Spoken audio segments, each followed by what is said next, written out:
Essas últimas semanas não foram nada fáceis para a arquitetura nacional.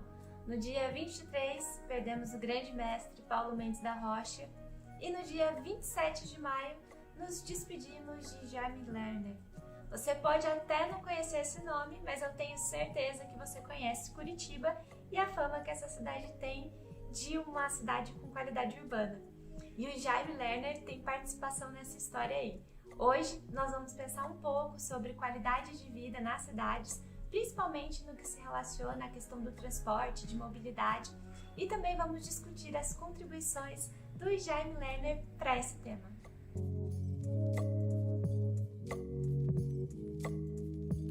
Como o assunto de hoje é sobre urbanismo e mobilidade, eu não poderia falar dele sozinha. Por isso, hoje eu tenho um convidado super especial, o arquiteto e urbanista Fernando Camilo de Carvalho Júnior. Ele é mestre em desenvolvimento local pela Universidade Católica Dom Bosco e é um dos fundadores tanto do movimento James Walk Campo Grande quanto do coletivo Veracidade, ambos movimentos que discutem a questão do urbanismo, principalmente na cidade de Campo Grande. Fernando, muito obrigada por ter aceitado o convite e por estar aqui hoje conversando com a gente. Bom, quem agradece sou eu, né? A oportunidade de participar, de falar um pouco sobre as nossas experiências, né?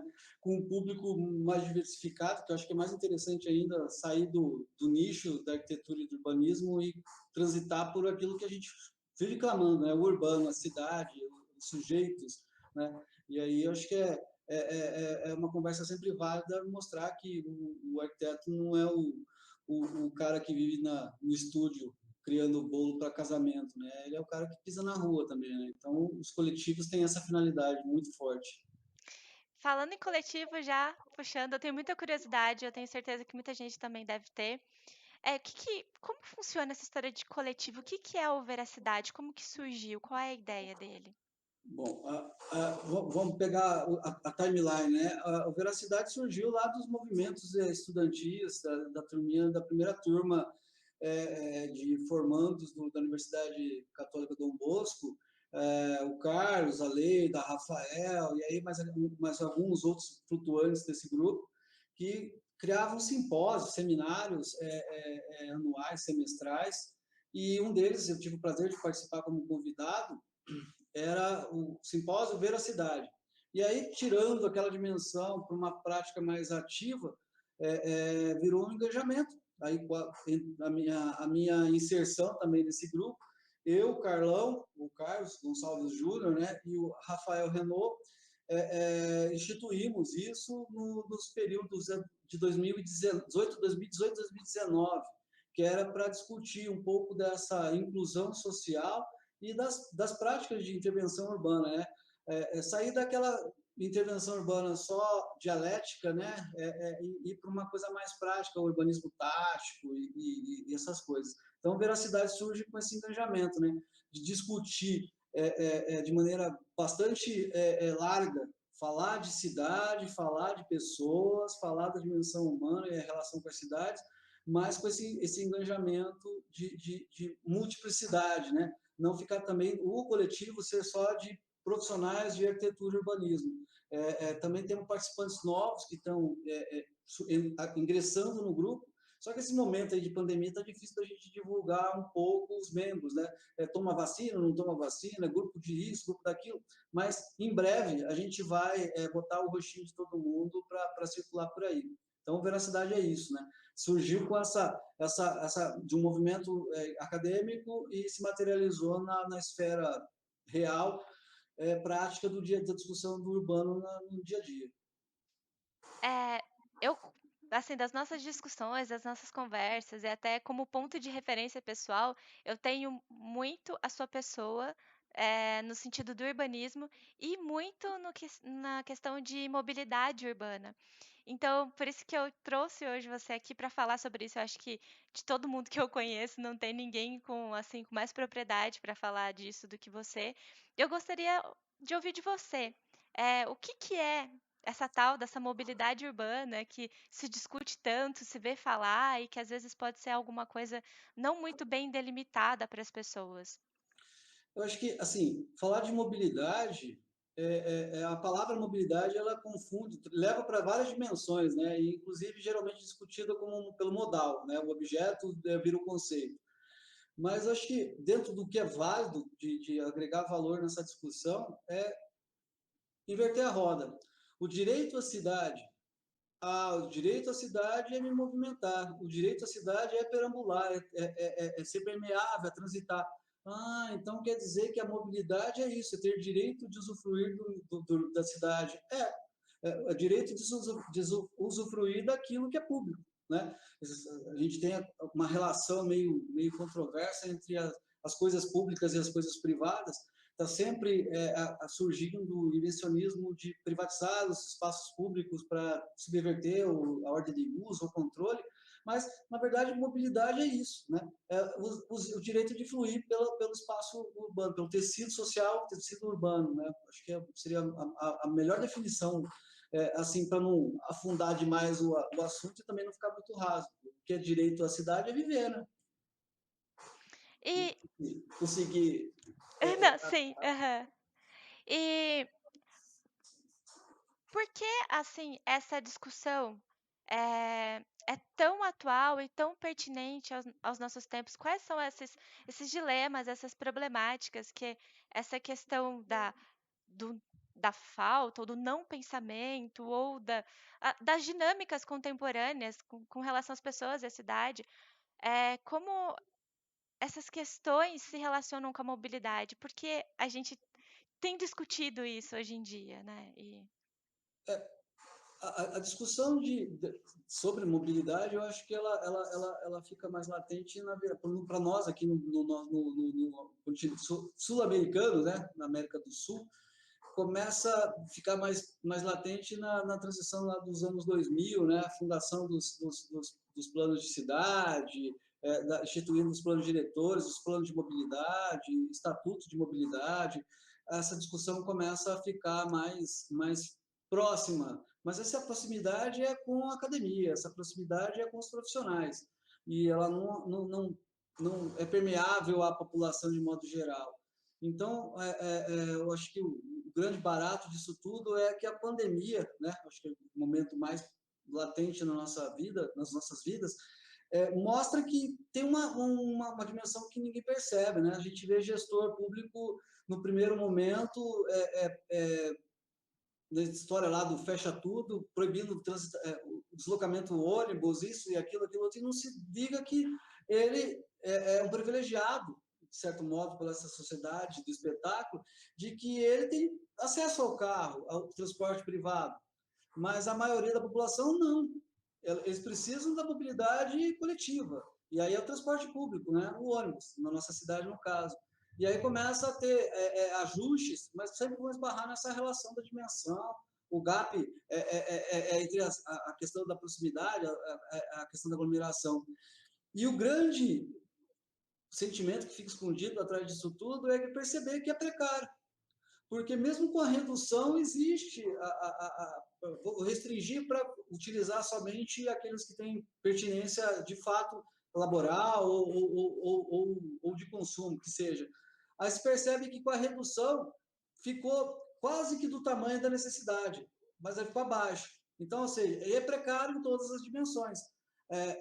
Não adianta, mas os ônibus não estão circulando. Não, se era para um público X, e essa razão percentual de população e tudo mais, já demonstra que é um transporte precário. Só enfatiza, ratifica que nós estamos discutindo a mobilidade por um caminho atravessado. Mas então o que seria mais usual? E eu não estou falando de uma coisa que foi inventada ontem à tarde, não. Né? Se a gente pensar em Jane Jacobs, pensar em Jaime Lerner, pensar em Ian Gell, daqueles Raquel Ronick, Hermínia Maricato, pessoas que da Bill Bolduc, vamos falar dos brasileiros que são mais necessários para a nossa experiência. Essa discussão do direito à cidade, e aí, em vários aspectos, a mobilidade, mas o que a habitação de interesse social tem a ver com mobilidade? Está aí a causa, né? É perceber que morar não é habitar, e o habitar ele envolve outras instâncias, que é múltiplo. Então quer dizer que para essa existência ser plena, ela precisa ser real. E para ser real, então quer dizer que para eu efetivamente habitar um local, um bairro, né, a menor, vamos lá, a quadra e o bairro, para eu ter essa experiência, então, de mobilidade efetiva, que é da escala humana, né, atividade a pé, eu teria que ter dentro do meu bairro um centro efetivo. E esse deslocamento humano seria suficiente. Quando eu fosse transpor uma outra escala, que tivesse uma outra interface, um modal ativo ainda, né? Mas não necessariamente algo que fosse de impacto. Então eu posso começar a planejar as coisas de mobilidade através da escala, claro, né? Somos humanos, a cidade é feita por nós.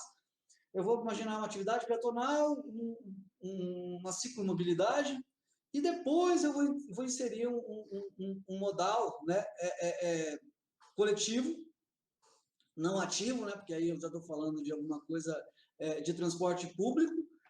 Eu posso pensar em várias instâncias, aí eu tenho que avaliar qual é, questão de custo e benefício, qual seria o modal mais efetivo. Então, quer dizer, puxa vida, então quer dizer que a gente não vai discutir corredor de ônibus para fazer lá de mobilidade? Infelizmente, não. A gente tem que discutir qual é a escala da nossa cidade. Aquela questão, né? Densidade, adensamento. Qual é o valor? Eu quero métrica ou eu quero qualidade? Se eu vou ocupar um território, vou ocupar um bairro, vou ocupar um espaço nesse mundo cidade, o que eu espero? Porque eu vou ter um matiz de seres vivos, né, ocupando aquele espaço, inclusive humanos, mas qual é a quantidade de humanos que eu pretendo ou imagino que seja necessário e suficiente para aquele local? Então densidade é bem-vinda, sim, adensamento nem tanto, porque eu posso verticalizar tudo e não ter infraestrutura para atender todo mundo. Então a população, de modo geral, tem que entender que quantidade continua não valendo, né? Quantidade não é qualidade, mas uma qualidade próxima de uma quantidade de valor, puxa vida, vai todo mundo ocupar esse espaço, o custo desse espaço, aquilo que a gente chama de imposto, né, vai ficar acessível, a gente vai poder estudar, trabalhar, dormir, fazer tudo naquela coisa chamada bairro, né, em escala mais reduzida, e quando eu quiser ir para a margem ou a franja do meu território, eu vou ter um encontro com um shopping, uma universidade, ou vou ter um encontro com uma estação intermodal, que aí começa o grande barato dessa mobilidade. Imaginar que isso tem que ser discutido em camada, e a escala começa do ser humano até as tecnologias mais contemporâneas, né? Eu imagino que seja dessa forma. Então, a questão da mobilidade, né, ela sai muito dessa visão, digamos, mais rasa, mais simples da discussão, simplesmente, né, que a gente vê muitas vezes da substituição dos modais, né, dos modos de se locomover para uma discussão muito mais complexa de como se viver a cidade e de como tornar a cidade mais habitável, com qualidade de vida. E é uma discussão muito mais ampla, né, na questão do entendimento do urbanismo. Sim, imagina lá, as cidades, os aglomerados urbanos surgiram lá há 10 mil anos, quando deixamos de ser nômades, né, no início do sedentarismo, tinha uma confluência. Ali tinha um objeto que era proteção, qualquer coisa que tivesse, mas tinha uma vontade comum, né? Tinha uma necessidade que era de busca comum. Então, tinha lá, esse conceito vai se manifestando ao longo desses anos, de toda a história dessa humanidade, mas sempre tinha uma atratividade e um interesse. E chegamos a um ponto que esse interesse ficou disperso demais. Ele ficou, não nem múltiplo demais, ele ficou disperso.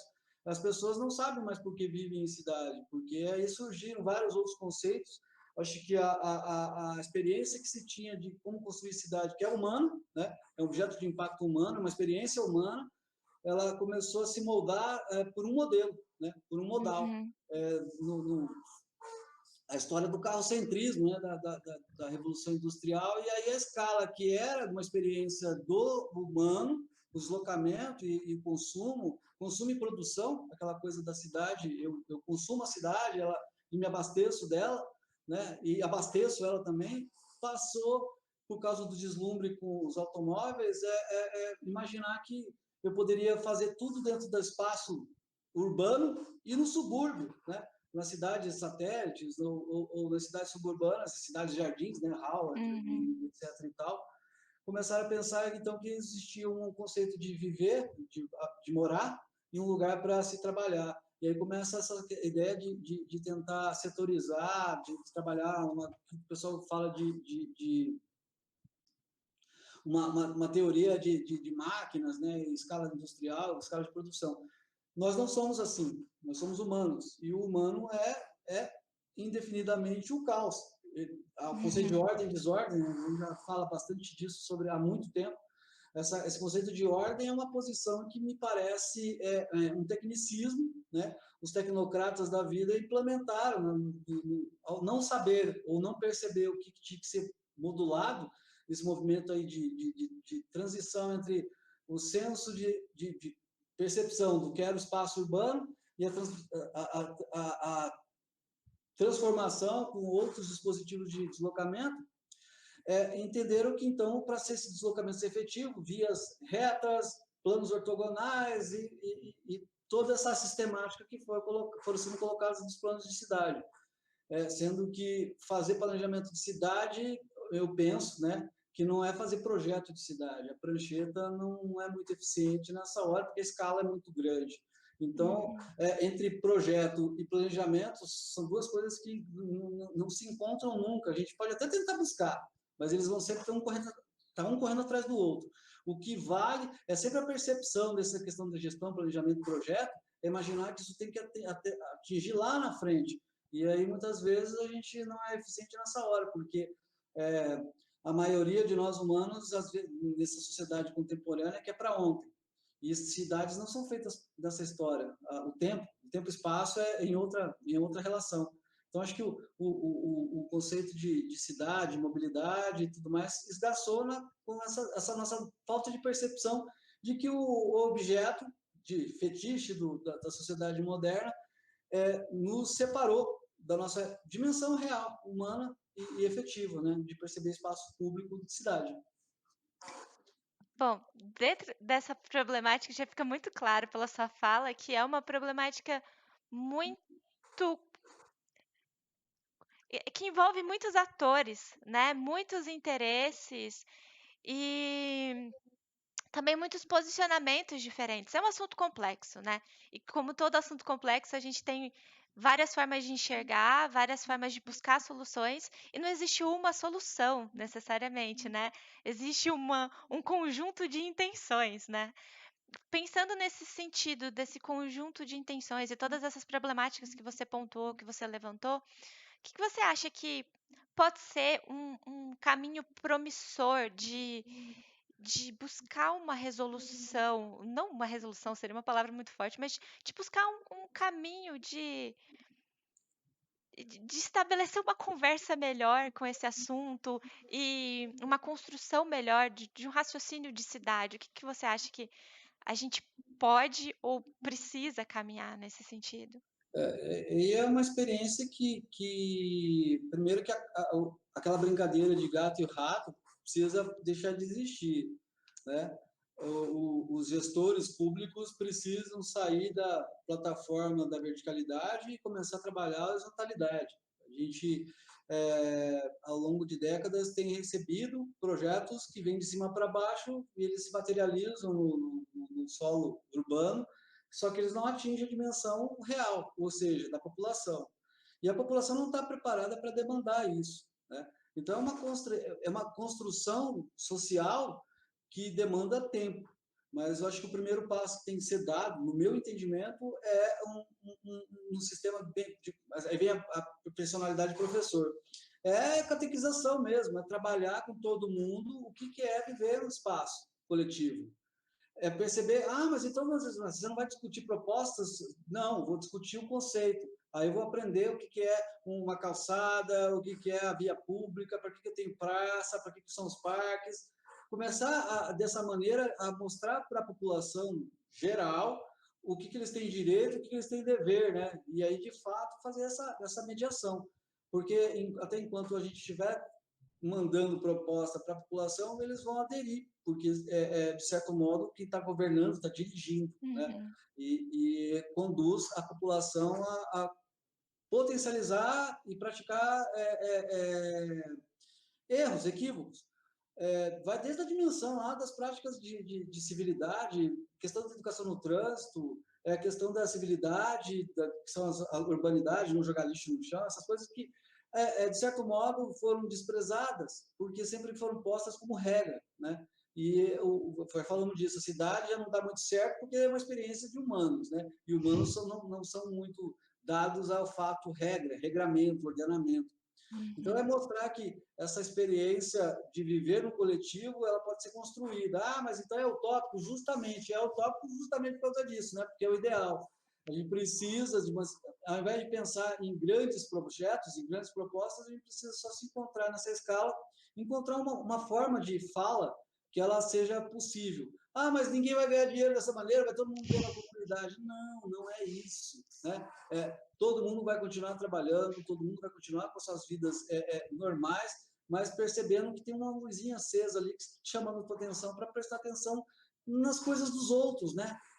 Cidade é isso, é coletivo. Enquanto a gente viver esse individualismo, né, não vai para lugar nenhum, porque eu vou acreditar sempre que a calçada na frente do meu lote é minha, né? Então eu faço com ela o que eu bem quiser e eu vou levando essa ideia do que é meu para toda a cidade. A rua que eu passo com o meu carro é minha, o espaço que eu estaciono é meu, e tudo é meu, a cidade é minha. Não, a cidade não é sua, a cidade é nossa, né? A grande questão Uhum. é isso, é perceber que a cidade não é de ninguém, ela é do coletivo, e esse coletivo precisa, de acordo com as suas diferenças, cada um habitar do jeito que se entende, né? É isso. Então, não vamos pensar em técnica, vamos pensar em mudança social Uhum. mesmo, de consciência.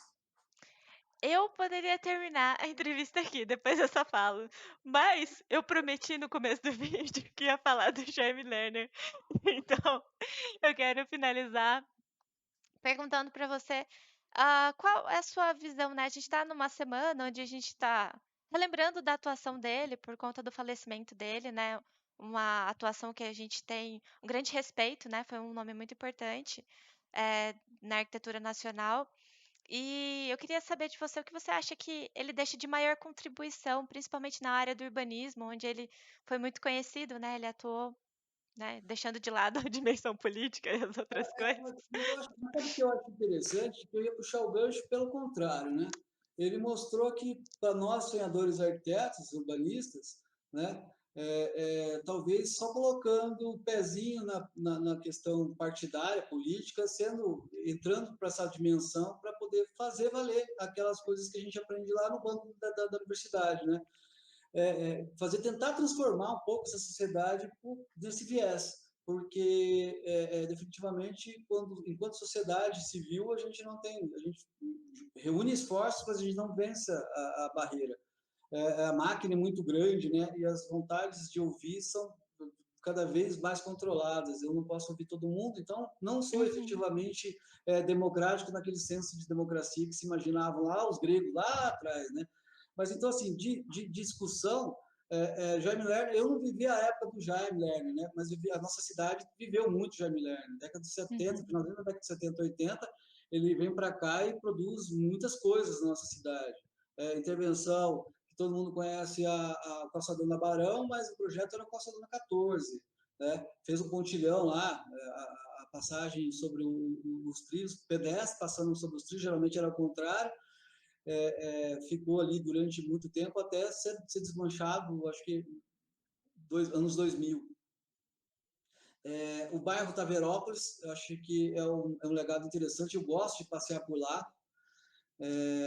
eu fico com inveja do tamanho daquelas calçadas, as ruas mais estreitas. Uma vez um dito sábio professor falou para mim mas por que esse cara é tão bom assim? Por que ele fez umas ruas tão estreitas assim, umas calçadas tão largas? Justamente aí, meu querido professor, a cidade é feita para as pessoas, né? As pessoas precisam conhecer-se, vizinhança, senso de grupo, coletivo, e o carro é alguma coisa que tem que passar, não é a preferência, a existência dele em detrimento do humano. Então, Então, acho que esse legado que ele começou a materializar em Campo Grande, a gente perdeu por conta do tamanho da nossa ignorância, né? De acreditar que a cidade é feita por planejamento de vias. Fazer via só aumenta a quantidade de carro, não melhora a vida de ninguém. É a mesma coisa que discutir corredor de ônibus, dizendo que a cidade vai ser acessível à população que mora a 30 quilômetros daqui do centro. Ué, mas espera aí. Ah, mas não, eles gastavam 1 hora, 2 horas para chegar num tal lugar, mas vão gastar em 10. Quer dizer, o patrão fica feliz, não vai ter mais funcionário chegando atrasado. Mas no final do dia ele vai voltar lá para o mundinho dele, porque agora a cidade é minha. Essa coisa, então, dessa dinâmica... Ah, mas e quem começou essa discussão da mobilidade por modais? Jaime Lerner, né? Década de 90, essa ideia lá de Curitiba é implementada em Campo Grande, o sistema integrado de transporte, que era uma potência que Campo Grande recebeu as mãos, mas, como sempre, a gente não sabe, tudo que é dado é perdido. Se imaginou que o transporte público era coisa de pobre, e então, a partir desse momento, eles ficassem confinados nesses terminais e a cidade ia continuar tocando a vida. Não deram continuidade nesse plano de integração e mobilidade, não imaginaram, então, que havia nessa interface outros modais para preencher essa história, e ficamos aí com uma cidade com uma história de planejamento desconstruída. Mas fica aí a mensagem, né? Planejamento urbano, que é a proposta dele, não é que Curitiba é para ser copiada, não. A experiência com a cidade é para ser copiada. O que dá certo num local não quer dizer que vai dar certo no outro, mas a experiência do que foi pensado, como foi construído, como foi trabalhado, que é o grande valor dessa essência. Então, lá dentro desse conceito, acho que o Jaime Lerner, com mais maestria, deixa um legado muito, muito interessante para que a gente possa pensar, né? É uma história a ser construída, não é um dia, não é um mês, não é um ano, é uma vida, é isso. Muito, muito obrigada, Fernando. Foi muito enriquecedor, foi muito bom conversar com você, foi muito bom compartilhar um pouco da sua visão e saber um pouco do que você sabe. Eu acho que foi uma conversa muito rica. Eu queria, já me encaminhando para o final, saber se você quer deixar alguma mensagem, algum recado para o pessoal aqui do canal. Achei legal essa proposta. Eu também tô tentando ficar digital, Fernando 2000, 2.0, 4.0, como é a nova revolução, né? Mas, assim, entender que nós somos humanos, né? Nós precisamos das interações. O que nós estamos construindo são atalhos para poder alcançar as pessoas e mantê-las mais próximas da gente. Então, também tenho lá no YouTube o canal arc.fernandocamilojr. Né? No YouTube tem lá umas tretas que a gente gosta de falar sobre arquitetura, o ensino de arquitetura, que é uma outra dimensão que eu estou sempre atuante e atuando. E não deixam de seguir os nossos podcasts, né? Tá lá, por enquanto a gente está só publicando lá no Spotify, o Coletivo Veracidade, mas em breve a gente vai dar um jeito de divulgar ou uma plataforma própria ou disseminar em outras instâncias, que a conversa lá também, a ideia é ser múltiplo, né? Não ficar nessa sistemática de uma fala só de arquitetos e urbanistas, porque a gente perde a essência, porque a cidade não é isso. Né? A Mas cidade de todo mundo. e aí que a gente possa, em breve, nos congregarmos pessoalmente, né, a academia, com a vida real e as experiências necessárias. Fernando, muito, muito obrigada. Eu espero que a gente ainda se encontre outras vezes, fazendo outras parcerias. E eu espero, gente, que vocês tenham gostado dessa conversa e me deem feedback sobre isso depois. Se você gostou desse vídeo por conta do tema, do formato ou da participação do Fernando Camilo, deixa aí o seu like. Também compartilhe esse vídeo para as outras pessoas que você acha que vão se interessar pelo tema. E não deixa também de seguir as redes sociais do Fernando Camilo. Eu vou deixar aí na descrição todas elas para vocês também poderem acompanhar. Muito obrigada por ter me acompanhado nesse capítulo e até as próximas histórias. Tchau, tchau!